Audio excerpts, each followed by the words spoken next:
All right, I am back with another Pohan Leu. This is the last one that I have here currently that needs to go back to Elias.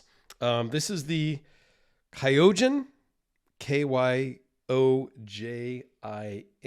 So, Kojin? We'll just call it the Kojin. And if I'm mispronouncing it, well, sorry.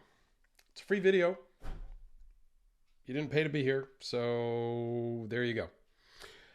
I like this one in general. It has a fatal flaw, and we'll talk about that in a minute. But this one is more refined than the other models that I've shown in the last that I have filmed in the last few days. I don't know when they're getting posted, right? But it's contoured scales. Feels really good in the hand. Weighs in at 6.4 ounces. So it's not lightweight.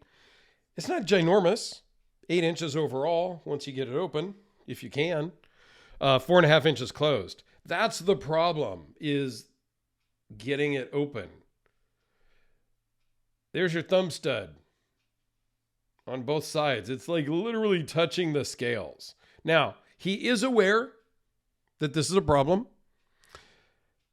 It probably should have been aware before he shipped this, but that's okay. This is only the second one of this model that he's ever made.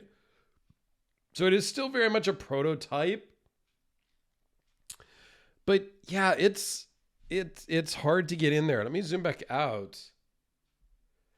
And it's very lock bar sensitive, lock bar pressure sensitive, if you will. So yeah.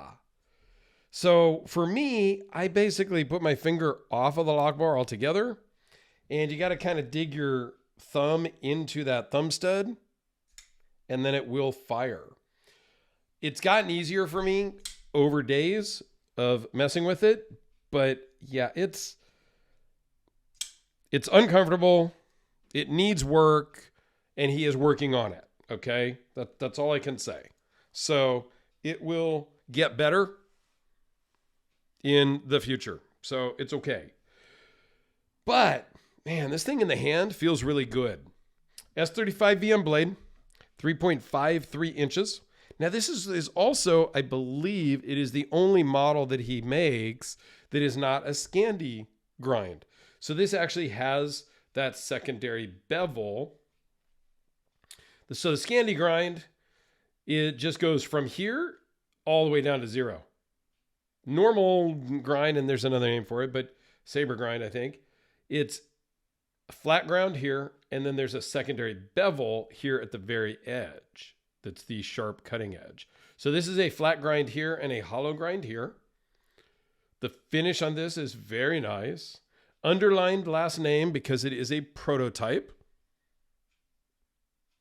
I love the finish on the scales.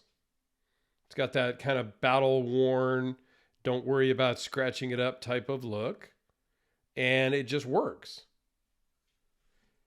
Action on it is pretty good. The owner said, hey, it's a little dirty. I need to take it apart and clean it. And the action is much better than it normally is. Okay, so the action is smoother. Runs on bearings.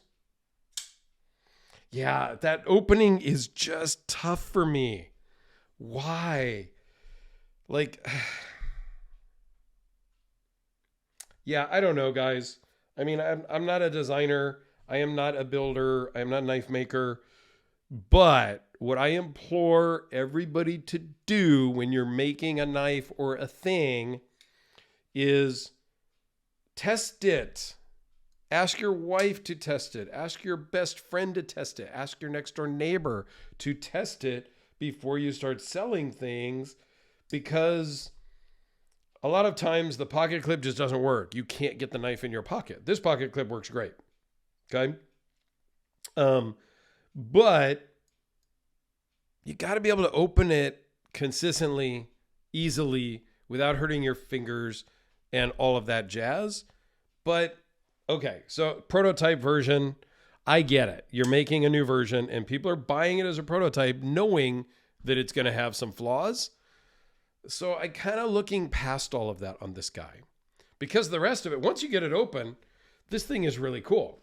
I have not cut anything with it yet, so let's just see. Yeah, it is nice and sharp.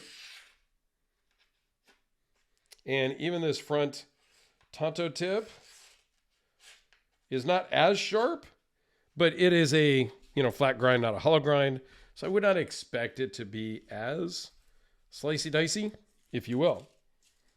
All in all, I love it. And maybe once he gets the thumb stud location figured out, whether it's the thumb stud location, a bigger cutout here, but all that affects a lot of things. Is if you put a bigger cutout here, well, how is it when you're holding the knife then? There's a lot that goes into this stuff that I don't even fully understand. So you make one little tweak here, and you got to make 5 other tweaks down the line to make that work. So here it is with the Spyderco Delica, the Sharpie, the KB237 Carve, just because it's here. And just because this came back from Spa recently, the VC Edge interface, number 80, in a full dress configuration. Damascus lock bar, Damasteel blade, multiple different types of carbon fiber. Yeah, so super slick, super fun, super great to have this back from Spa and all of that, because I bent the pocket clip terribly. So I had to send it back to get that fixed. Anyway, go check out my Pohan playlist up in the corner and let me know your thoughts about this down below. Thanks, guys.